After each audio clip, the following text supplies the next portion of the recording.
Goobear never forgets October 31st, 2023. It all started when I got DDoSed 6 times from events. I began recording to prove that I was getting DDoSed, but it stopped all of a sudden. While I was busy yapping, he, who we shall not speak his name, opened the team door to host an event. But he must have came straight from his lobotomy appointment because he tried hosting the same event 2 times in a row, which is not possible for regular pleb admins. He said it was not his fault and simply left us there in the dark. 2 minutes later, after losing 4 of our brothers to the void, he came back and told us to shoot ourselves.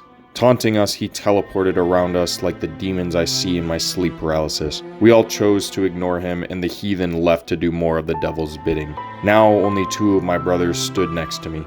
5 minutes passed and I almost ate one of my crewmates after he called me Freddy Fazbear. I didn't eat him because I needed his moral support to stay strong against the dark arts. Suddenly, my good friend Nox awoke from his slumber, and we all chatted to keep our thoughts at bay. We got to know each other a lot better, talking about basing and what we would do after getting out of this hellhole. 20 more minutes passed and Nox went back to sleep. It was just me and Neldo left awake. I am not proud of what I did next.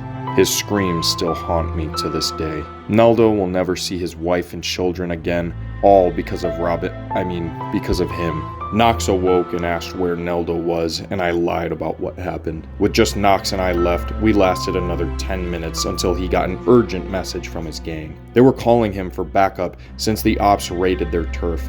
But Nox was stuck in purgatory with me, and all he could do was cry. Nox unfortunately took his own life right in front of me. He couldn't take the pressure anymore. For the next 30 minutes, I faced trials and tribulations in my own mind. I promised myself I wouldn't go out like this. I almost lost my sanity alone, but I know deep down that Goobear never dies. I stuck to it, waiting and waiting until finally a witch of some sort showed up. She mocked my painful existence, but I wasn't gonna take trash talk from a 4'11" wannabe Clash of Clans goblin. So I demanded that she host the team event that I deserved. She used excuses cowardly, but I directly confronted her with a 1v1 challenge. More pathetic excuses were made, and in order to save her own dignity, she tried killing me to hide all of the evidence. I argued with her to buy more time, and it worked. Her master arrived. Robin showed his face. At first I was happy because he saved me from his minion, but as we discussed more and more, I realized that he forgot about me and thought of me as some wet dog. Out of frustration, I demanded that he hosted the team spar that was used to bait us into this prison. Unfortunately, there was no soul behind his eyes. He didn't even give me a reason to why he wouldn't host. Instead, he told me he must end my life. He dragged me to the corner of the room and told me to close my eyes, to only remember the good parts. He didn't even have the guts to kill me himself. He ordered that his minion cast death upon me. And that was the end of it all.